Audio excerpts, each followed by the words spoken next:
मैंने देखा है नरम दिल आदमी बाज़-औक़ात कुछ नुकसान भी उठाता है, धोखे भी खाता है, सियासत का शिकार भी होता है, लोग उसे इस्तेमाल भी करते हैं। नरम जो हुआ,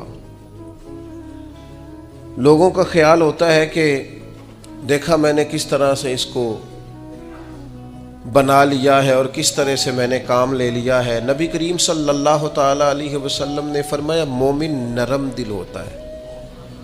लोग उसे बेवकूफ़ समझ लेते हैं। वो बेवकूफ़ नहीं होता, पता उसे सारा होता है, अकल उसे सारी होती है, बातों को समझ रहा होता है, लेकिन चूंकि नरम दिल होता है तो उस नरम दिली की वजह से लोग समझते हैं शायद इसे पता नहीं, उसे पता सारा ही है। इट सिट ते पखड़ा कुआर गंदा लसी और भी बूटियां जान ले, खबर है, पता है, इल्म है, जानते हैं, क्या करें, मिजाज नरम है। वरना हुजूर अलैहिस्सलाम फरमाते मोमिन तो इस तरह होता है जिस तरह उसके नाक में नकेल है, जैसे ऊंट के नाक में नकेल होती है, जहां बिठाओ बैठ जाता है, जहां खड़ा करो हो जाता है। क्यों?